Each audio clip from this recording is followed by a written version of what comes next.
So as they take it over, we step aside.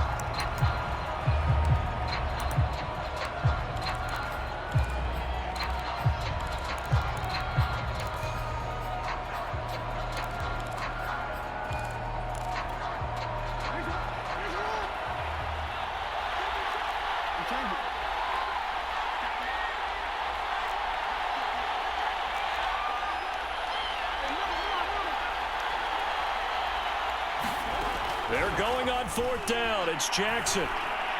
He's going deep for Brown. Well, this is taken in. It's complete. And all the way home for a Broncos score. Marquise Brown, 78 yards. And the Broncos draw a bit closer. That certainly went against the traditional ways of playing football, but who cares? Look at the result. Big touchdown. They went for it on their own side of the 50. So there's conservative, there's aggressive, and there's really aggressive, which is what we just saw there. Tip of the cap to them. Crew able to connect on the extra point. And this is back to a 5-point game in this first half of action. And they'll let the quarterback keep it here on 1st and 10. And now on the pitch, the ball's loose. It's picked up by the Broncos. He's at the 50. He's at the 30. 10. And this is going to be brought back a Denver touchdown. And he has great speed, defensive back speed completion. Jackson will throw again. Oh, big hole left side. Touchdown, Broncos. The kickoff unit is out on the field, and they will send this one away. Taking it about the 1. And he takes this near the 25. Just a little pass there. Call it the 26.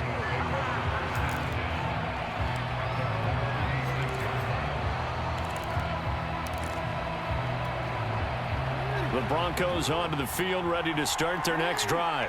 One possession game. Time very much a factor. How does the offense handle this situation? Well, in a lot of cases, they should be somewhat relaxed. And I know that's counterintuitive because this is a pressure situation. But this is Friday practice every week of the season. You go over this situation, having to go downfield, limited timeouts, got to get out of bounds and keep the drive going and set yourself up.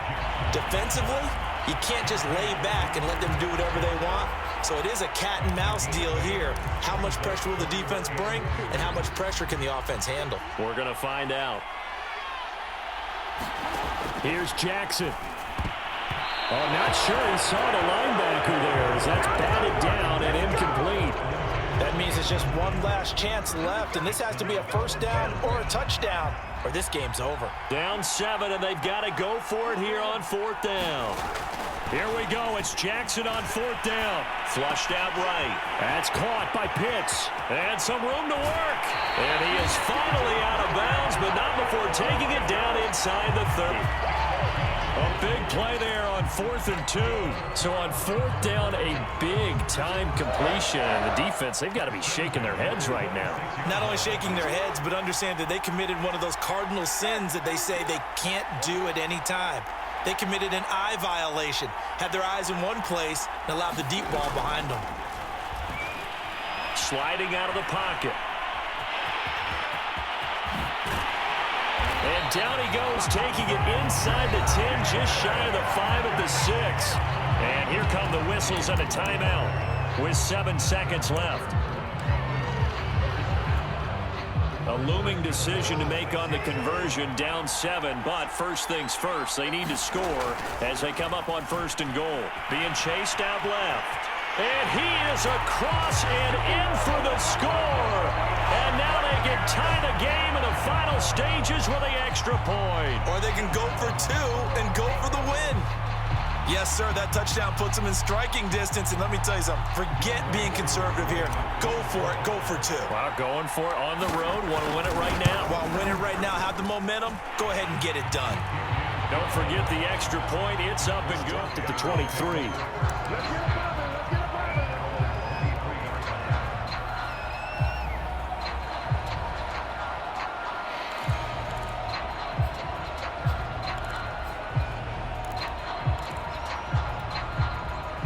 The Raider offense set to get this drive started.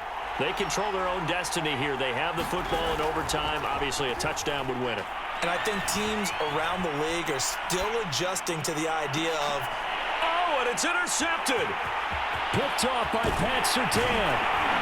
And a great return as he gets this all the way down close to the 30-yard line. A costly mistake, OT. And you know what they say, when you throw an interception like that in overtime, you don't usually get a chance to throw a second one. I mean, I'm not sure the analytics on it. Let's ask Marvin, our statistician, to ring that down for us. That's typically how coaches and teams feel about it. If you throw one, you likely cost yourself the game. From the 32 now, here's 1st and 10. Williams. And he'll go down at the 26 following a gain of 6. That's a really nice job by them picking up the run blitz and detecting it and blocking it and turning it into a nice run. And a lot of times you think if you blitz a running play, you're going to smother it. But a lot of the blitzers, they come in a little bit high. They don't have great leverage, and they're easily blocked and turned to the side. Just a yard on the pickup there, and it'll leave them with a 3rd and 3.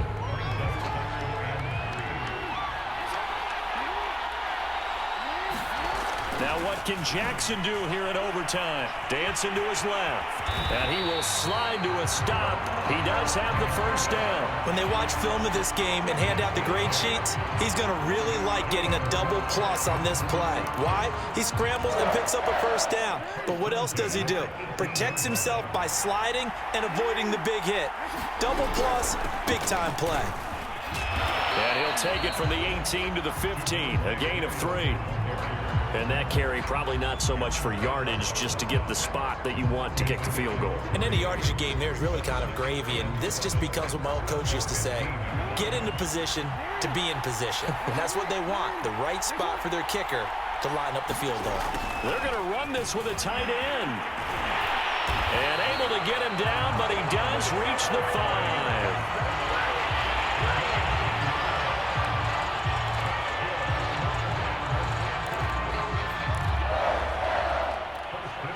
They'll come out in the pistol. They'll run with Lindsey. And just shy of the goal line as he's out of bounds right at the 1. They give him 5 that time as they draw a bit closer here for a 2nd and goal.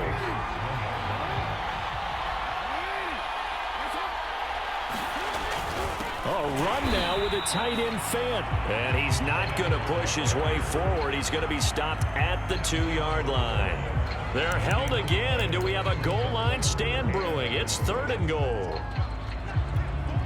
Now they'd really like to make the short field pay off. We'll see if they can, but this is 3rd and goal. And Williams is going to be stopped short of the yellow line. He did not get there. No gain on the play, and what to do now on 4th and goal.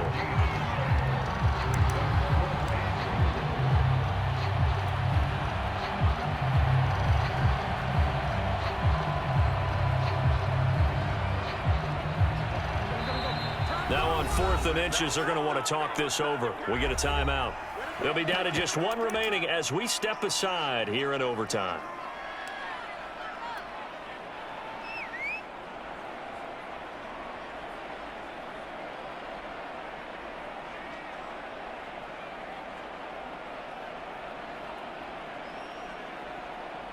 Certainly some pressure here on Younghoe Koo.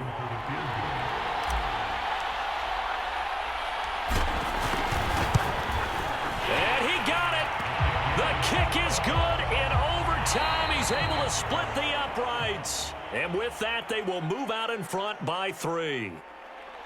Well, I know at points in this when you wanted to close your eyes because of all the points that were being put on the scoreboard. You're a defensive guy, but it was a fun little track meet, wasn't it? It was, and you know the people who really enjoyed this game?